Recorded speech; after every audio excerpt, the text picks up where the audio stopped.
सीधा आपको ले चलते हैं मुख्यमंत्री के विशेष चर्चा कार्यक्रम में।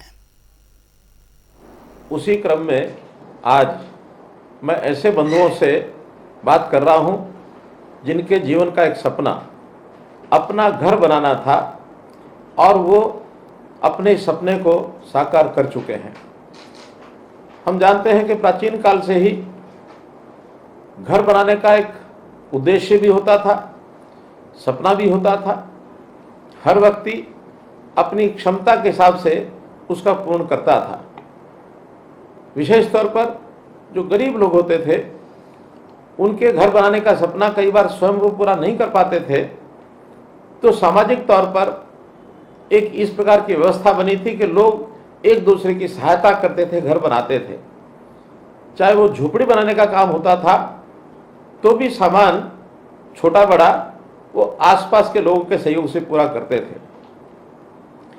जैसे ही युग बदला तो जब ईंटों का मकान बनने लगा, कच्ची ईंटें भी लोग आपस में मिल करके पथाई करते थे और एक एक का घर बनाने का वो काम करते थे। लकड़ियां भी इधर से उधर से जुटा करके और छत का वो करते थे। जैसा हम जानते हैं महाराजा अग्रसेन के समय ऐसा कहा जाता था कि अगर समाज के लोग जब भी किसी को मकान बनाना होता था तो उसको एक ईंट, 1 रुपया इसका योगदान करते थे तो उसका मकान बनता था। आज भी गरीब आदमी भले उस प्रकार की सामाजिक व्यवस्था तो न रही हो, लेकिन बिना योगदान के उसका मकान बनाने का सपना ये पूरा नहीं हो सकता। इस विषय को लेकर के सरकार आगे आई और मुझे याद है प्रधानमंत्री नरेंद्र मोदी जी ने 2015 में प्रधानमंत्री आवास योजना शहरी, प्रधानमंत्री आवास योजना ग्रामीण, ये 2 योजनाएं शुरू की और उसके अंतर्गत लोगों का जो सपना होता था उसका पूरा करने के लिए और एक न केवल ये सपना बल्कि संकल्प लेकर के हम आगे बढ़े हैं ताकि ऐसे परिवार जिनके सिर पर घर छत नहीं है उसको एक छत दी जाए। और उस योजना के अंतर्गत जैसा हम जानते हैं कि जो शहरी मकान है उसमें 2.5 लाख रुपए की सहायता ये दी जाती है। जिसका अपना प्लॉट होता है उसको ये सहायता मिलती है। 1.5 लाख रुपया केंद्र सरकार का होता है, 1 लाख रुपया प्रदेश सरकार उसमें देती है। 3 किस्तों में जब प्लिंथ तक उसकी जो नींव भरी जाती है उस समय 1 किस्त मिलती है और इसी प्रकार से दूसरी किस्त जब छत तक मकान पहुंच जाता है तो दूसरी किस्त मिलती है। छत डलने के बाद ये तीसरी किस्त मिलती है। हमारे शहरी मकानों का जो टारगेट 67,649 मकानों का हरियाणा का था, उसमें से 14,939 मकान ये बनाए जा चुके हैं। 15,356 मकान अभी निर्माणाधीन हैं। शेष मकानों को भी बहुत जल्दी पूरा करके और लोगों को दिया जाएगा। इस सारे पर हमने 522 करोड़ रुपया ये खर्च किया है। इसी प्रकार से ग्रामीण क्षेत्र की भी ऐसी योजना थी जिसके अंदर कुल 1,38,000 रुपये का लाभ उनको पहुंचाया जाता है। इसकी योजना में भी 29,440 मकानों के निर्माणों की जो स्वीकृति मिली थी, सभी मकान बन करके और हमने उनको लोगों को अलॉट कर दिए हैं। 3 किस्तें इसमें भी उसी प्रकार से दी जाती थी और 1,38,000 रुपया उनको ये मिलता था। और जब मकान व्यक्ति का बनता है, मैं आभास करता हूं कि जब भी हमने किसी को मकान बना करके चाबियां उसके हाथ में पकड़ाई हैं तो व्यक्ति अपने जीवन का एक संतोष वो व्यक्त करता है कि मैं अपने परिवार के लिए, अपने बच्चों के लिए एक ऐसा आश्रय स्थल बना के दिया है कि आने वाली पीढ़ी भी इसका उपयोग करेगी, तो उससे उसका एक उत्साह भी बढ़ता है। समाज में व्यक्ति, अपने मकान वाला व्यक्ति एक बहुत ही आत्मविश्वास के साथ जीता है। हमारा जो मकान होता है ये केवल ईंट, गारा अथवा सीमेंट, ईंट, लकड़ी इसी का मिश्रण नहीं होता, बल्कि जब कभी मकान बनता है और उसकी यादों में जब हम खो जाते हैं तो वास्तव में ही हमारी जो भावनाएं हैं, यादें हैं, संवेदनाएं हैं, एक मन में उत्सव जैसा माहौल बनता है कि मैंने बहुत कुछ जीवन में प्राप्त कर लिया है। तो इसलिए ये जो मकान बनाने का सपना जो व्यक्ति का पूरा होता है, व्यक्ति बहुत प्रफुल्लित होता है।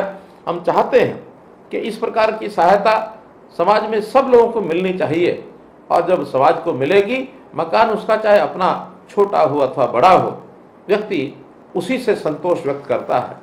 एक छोटी कहानी मुझे ध्यान में आती है कि एक विश्वविद्यालय के, यूनिवर्सिटी के छात्र, उनको ये जिम्मे लगाया गया कि जाइए आप इस गांव में जाइए और गांव के अंदर सर्वे करिए, सर्वे करके ऐसा ढूंढ के लाइए कि इस गांव में सबसे अच्छी गली कौन सी है और सबसे अच्छा मकान कौन सा है। 10 विद्यार्थी गांव में घूमे, अलग अलग लोगों से पूछा, मकान देखे, गलियां देखी, सबके अपने अपने उसमें जो उत्तर थे, अलग अलग उत्तर थे। सबने अपनी अपनी जो फाइंडिंग्स ढूंढी, उनका किसी की कोई गली पर नजर टिकी, किसी के किसी मकान पर नजर टिकी। एक बूढ़ा बुजुर्ग व्यक्ति अचानक वो मिला उनको। उनका कि हम एक राय पर नहीं पहुंच रहे हैं, इस बूढ़े व्यक्ति से, गांव का व्यक्ति, इससे पूछते हैं, भली बात गांव की सब गलियां, सब मकान ये जानता है। जब उससे पूछा कि अच्छा बताइए आपके गांव की सबसे बढ़िया गली कौन सी है, सबसे बढ़िया घर कौन सा है, कहने लगे आपको नहीं पता लगा? कहने नहीं, हमको पता नहीं लगा, आप बताइए। बुजुर्ग ने कहा मेरे साथ आइए। उस बूढ़े व्यक्ति के साथ 10 के 10 जवान गए और घूम करके एक बस्ती में पहुंचे। उस बस्ती की गली सामान्य गली थी, कहीं कहीं ईंटें उखड़ी हुई भी थी, कहीं कहीं पानी बिखरा हुआ भी था। तो उस व्यक्ति ने कहा देखिए मेरे हिसाब से ये गली गांव की सबसे बढ़िया गली है। बहुत बालक आश्चर्यचकित हुए कि इस गली से तो बढ़िया और बहुत सी गलियां हैं, ये ऐसी टूटी फूटी गली दिखा रहा है, ये सबसे बढ़िया, कोई ना कोई राज जरूर है। खैर आगे बढ़कर के उन्होंने पूछा अच्छा बताइए इसमें मकान कौन सा बढ़िया है।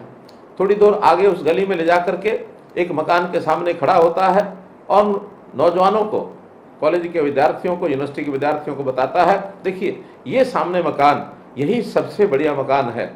लेकिन उस मकान की देखें तो दरवाजा टूटा हुआ था, देखें तो अंदर के फर्श नहीं थे, देखें तो छत भी टपक रही थी।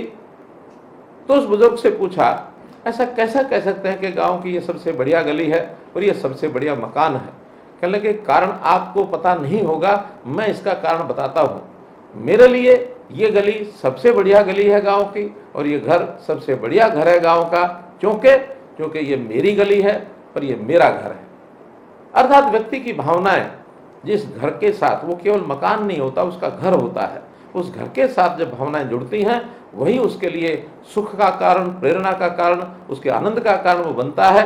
तो हम भी जब प्रधानमंत्री की इस योजना से अगर घर जो है हमने बनाया है, उसको सरकार के सहयोग से बनाया है, कुछ हमने अपना प्लॉट लिया है, ये सब बातें करने के बाद उस व्यक्ति का संतोष ये जरूर दिखता है और इसका सपना जो पूरा होता है।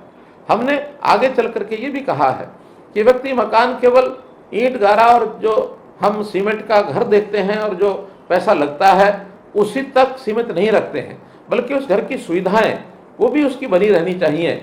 जैसे हमने देखा प्रधानमंत्री जी ने कहा हर घर में शौचालय होना चाहिए। अब बिना शौचालय के तो घर का कोई अर्थ नहीं है।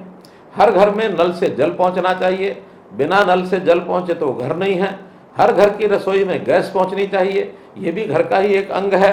हर घर के अंदर इसी प्रकार से बिजली का कनेक्शन होना चाहिए। तो ये सब सुविधाएं जब साथ जुड़ेंगी तभी किसी एक मकान को एक घर कहा जा सकता है। तो मेरा अपना घर, इस बात को लेकर के प्रधानमंत्री जी ने जो व्यक्ति के सम्मान और स्वाभिमान को कायम रखने के लिए इतनी सब योजनाएं बनाई हैं, इससे समाज में एक बहुत बड़ी संतुष्टि है। आप भी निश्चित रूप से उस संतुष्टि में भागीदार होंगे। अब विषय होता है कि आखिर आज भी बहुत से ऐसे लोग हैं जिनके पास अभी अपना घर नहीं है। इसके लिए हमने अब योजना बनाई है कि ऐसे सब परिवारों का चयन किया जाएगा, सर्वे किया जाएगा, उनसे उनकी इच्छा पूछी जाएगी और बहुत जल्दी ऐसे गरीब परिवार जो अपना मकान नहीं बना सकते हैं, इनकी जानकारी लेकर के और हमारे विभाग, खास करके हमारा हरियाणा शहरी विकास प्राधिकरण, इनकी ओर से शहरों में एक योजना बनाई जा रही है कि प्लॉट जिन लोगों को चाहिए उनको प्लॉट दिया जाएगा, फ्लैट जिन लोगों को चाहिए उनको फ्लैट दिया जाएगा। कुछ उसमें योगदान केंद्र सरकार का होगा, कुछ प्रदेश सरकार का होगा और कुछ योगदान व्यक्ति स्वयं अपना करेगा। उस व्यक्ति के पास यदि वर्तमान में राशि नहीं है तो उसको आसान किस्तों के ऊपर बैंक से ऋण लेकर के देने का प्रबंध भी हम लोग करेंगे, ताकि 15-20 साल के ऋण से भी वो अपना मकान बना सके। तो इस प्रकार से 1 लाख और परिवारों का समाधान आवास के नाते से हो, इस प्रकार की एक मुख्यमंत्री आवास योजना ये हमने विचार की है। बहुत जल्दी आपके सामने वो योजना आएगी और इसके बाद मैं समझता हूँ कि ऐसे परिवारों का जिनको घर की आवश्यकता थी, उनका स्वप्न पूरा करके उनकी मदद करेंगे और आप लोग ऐसी व्यवस्था बना करके अपने परिवार को सुखी करेंगे। साथ में लगता है अपने निकट या अपना कोई मित्र, अपना रिश्तेदार, उसकी भी आवश्यकता पूर्ति करने के लिए यदि उसको हम प्रेरणा दे सकें, उसको भी इन योजनाओं का लाभ उठाने के लिए हम रास्ता दिखा सकें, तो एक बहुत बड़ा काम आप भी करेंगे। इस अवसर पर मैं आपको, क्योंकि आपको अपना मकान मिला है, प्रधानमंत्री आवास योजना के अंतर्गत मिला है, आपको बहुत बहुत शुभकामनाएं।